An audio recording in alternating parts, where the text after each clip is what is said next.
নমঃ পার্বতী পতে হর হর মহাদেব। আমি স্বপ্না, আর আমি আজকে বৃহৎ শিব মহাপুরাণের 11 অধ্যায়ের মেনকার প্রতি ভগবতীর জ্ঞানোপদেশ এবং হর পার্বতীর বিবাহ পাঠ করতে চলেছি।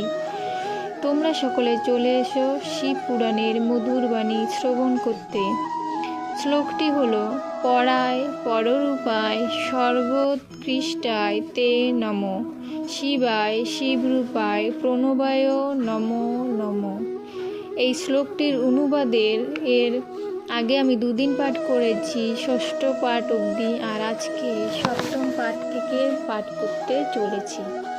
তো শ্লোকটির অনুবাদ হলো: হে মেনকে, অজ্ঞানবশত সর্বক্ষণ লোকের যথার্থ জ্ঞান জন্মে না কখন। আবার যখন জ্ঞান হইবে উদয়, তখন যথার্থ বস্তু জ্ঞান লাভ হয়। কখন রজ্জুতে লোক সর্প জ্ঞান করে, অজ্ঞানবশত ইহা জানিবে অন্তরে। জ্ঞানের উদয় পরে হইবে যখন, রজ্জুতে সর্পের জ্ঞান না রবে তখন। ভ্রমবশে শক্তিতে রজত মনে করে, বিবেক জন্মিলে শক্তি আর নাহি নরে। সেইরূপ এ মহাজগৎ শিব ভিন্ন, অজ্ঞানবশত ইহা হয় যে উৎপন্ন।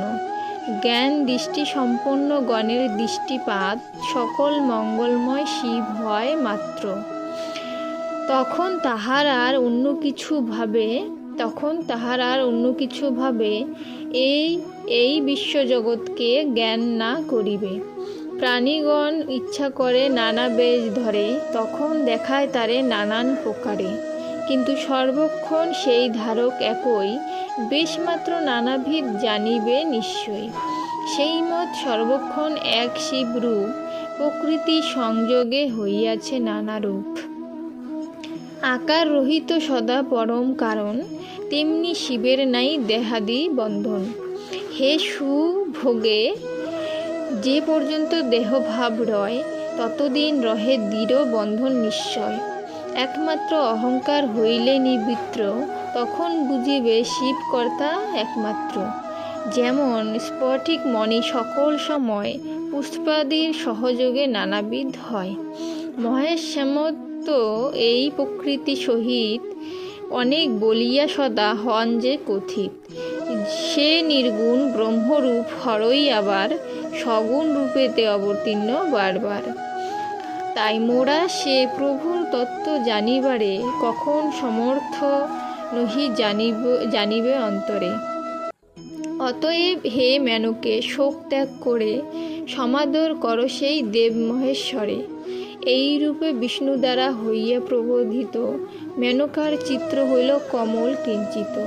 মহেশের কাছে গিয়া নারদ তখন ব্যক্ত করিলেন সেই সকল ঘটন। কহিলেন, হে শঙ্কর ও হে শূলপাণি, ভক্তের নিকটে ভক্তবৎসল আপনি। অতএব রুক্ষ মূর্তি তেজিয়া এখন, শুভক সুন্দর রূপ করুণ ধারণ। আর মেনকার খেদ না করি বর্ধিত, আপনার কৃপালুতা প্রকাশ করত। মেনকার অগ্রেতে হউন উপস্থিত, তাহলে সকল শোক হয় নিবারিত। নারদের বাক্যে শিব প্রসন্ন তখন, নিজ মনোহর রূপে করিয়া ধারণ। মেনকার সম্মুখেতে হন উপস্থিত, দেখিয়া মেনকা হন অতীব মোহিত। কোটি সূর্য ন্যায় তার শ্রী অঙ্গের জ্যোতি, নেত্র ত্রয় সৌন্দর্য বিস্তার করে অতি। মস্তকে মুকুট তার অতীব সুন্দর, অনন্য ভূষণ যত হয় মনোহর। পরিধানে রয় তার বিচিত্র বসন, মৃদু মৃদু হাসি তার বদনে শোভন। তাহার বাহন বৃষ কত শোভা ধরে, তাহার বর্ণনা দিতে কোন জন পারে। ধরিছেন দিবাকর ছত্র তার শিরে, বেজিছেন শশধর অতি ধীরে ধীরে। অষ্টসিদ্ধিগণ নাচে তাহার সম্মুখে, চামর দুলায় গঙ্গা ও যমুনা সুখে।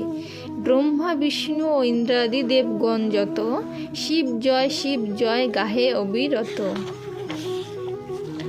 গান্ধর্ব অপ্সরাগণ হইয়া মিলিত, গাহিছে মধুর গীত হর্ষের সহিত। তত্ত্বগণ মূর্তিমান হইয়া তখন, তাহার সম্মুখে হর্ষে করে বিচরণ। এরূপ হরের শোভা হইল মনোরম, বর্ণনা করিতে তাহা কে হবে সক্ষম। এহেন দেবকে অবলোকন করিয়া, মেনকা ক্ষণেক রহে নিশ্চল হইয়া। অতঃপর হইল তার প্রসন্ন বদন, কন্যাকে প্রশংসাবাণী কহিল তখন। হরের যেমন রূপ বর্ণে দেবগণ, যথার্থই সেই রূপ হইল দর্শন। এমন পুরুষকেও করি বশীভূত, আমার নন্দিনী ধন্যা হইল নিশ্চিত। এই রূপে বর্ণনা করিয়া মহেশ্বরে, মেনকা হলেন অতি লজ্জিতা অন্তরে। শঙ্করও লজ্জিত হইয়া সেই ক্ষণে, অবস্থান করিলেন দেবগণ শনে। তখন মেনকা ব্রহ্মা বিষ্ণু মহেশ্বরে, যথোচিত পূজা করিলেন ভক্তি ভরে। এতক্ষণ দ্বন্দ্ব ছিল বিবাহ কারণে, আর কোনো দ্বিধা নাই হর কৃপা দানে। তবে নারীগণ নিজ নিজ কর্ম ছাড়ি, শঙ্করকে দেখিবারে চলে তাড়াতাড়ি। মর্জন করিতেছিল কোন কোন নারী, অবিলম্বে সেই কর্ম পরিত্যাগ করি। কেশাদিলেপন চূর্ণ মজ্জন প্রকরণ, হস্তে লয়ে চলে শিরে করিতে দর্শন। কোন নারী স্বামী সেবা পরিত্যাগ করি, হরের দর্শন লাগি চলে তাড়াতাড়ি। কেহ পুত্রে স্তন পান করাতে করাতে, জামাই দেখিবে বলি ছুটিল তরিতে। কেহ বা মেখলাখানি পরিতে পরিতে, তাড়াতাড়ি ছুটে চলে শিবকে দেখিতে। কোনো নারী বিপরীত দিকে বস্ত্র পরি, সেই স্থানে গমন করিল তাড়াতাড়ি। নয়নে কাজল কেহ পরিতে পরিতে, অঞ্জন শলাকা হস্তে ছুটিল তরিতে। মহাকোলাহল হইল বর আগমনে, যেই সব নারী তাহা শুনিল শ্রবণে। যে যেমন অবস্থায় আছিল তখন, বর দেখিবারে ছুটে চলে সর্বজন। শঙ্করের রূপ তারা দেখে অপলকে, বিস্মিত হইল সবে রোমাঞ্চ পুলকে। কিছুক্ষণ এই রূপ থাকিবার পর, নানা কথা কহিতে লাগিল পরস্পর। এমন পুরুষ হয় দুর্লভ জগতে, ইহাকে পাইল উমা তপস্যা ফলেতে। পার্বতী এমন বর যদি না পাইত, তাহলে এমন রূপ বিফলে যাইত। আহা কিবা মনোহর রূপে এই পাত্র, আর তার নাম শিব হইল যথার্থ। শিব নামে ইনি হন যেমন বিখ্যাত, দর্শনে মঙ্গল লাভ হইবে নিশ্চিত। আজ এই হিমালয়ে পুরবাসীগণ, মহেশ্বরে দেখি কইল সার্থক নয়ন। সর্বপাপনাশক শিবকে যেই জন, দর্শন করিবে তার সার্থক জীবন। এ শিবে লোভিতে উমা যে কার্য করিল, তাহার সকল শ্রম সফল হইল। এই পার্বতী ধন্য হইল সংসারে, এই রূপ কৃতা কেবা হতে পারে। শিবকে পতিত্বে লাভ করিয়া নিশ্চিত, উমাই উহার প্রীতি দানিবে সতত। তাহাতে অচিন্তনীয় সুখ লাভ হবে, এই মতো ভাগ্যবতী কে কোথায় কবে। যদি এই যুগলের মিলন সাধনে, অক্ষম হতেন ব্রহ্মা কোনো কারণে। আজকে শিব পুরাণের মধুর বাণী এখানে সমাপ্ত করছি। আরও একদিন লাগবে, আরও 4টে পার্ট বাকি আছে, এর পরের দিন সমাপ্ত হয়ে যাবে একদম একাদশ অধ্যায়।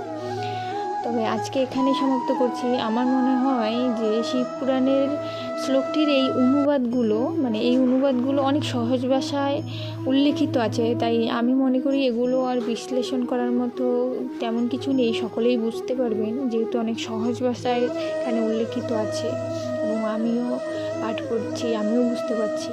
তো সকলে চেষ্টা করবেন শিব পুরাণ পাঠ করার বা শিব পুরাণের এই মধুর বাণী শ্রবণ করতে হলে।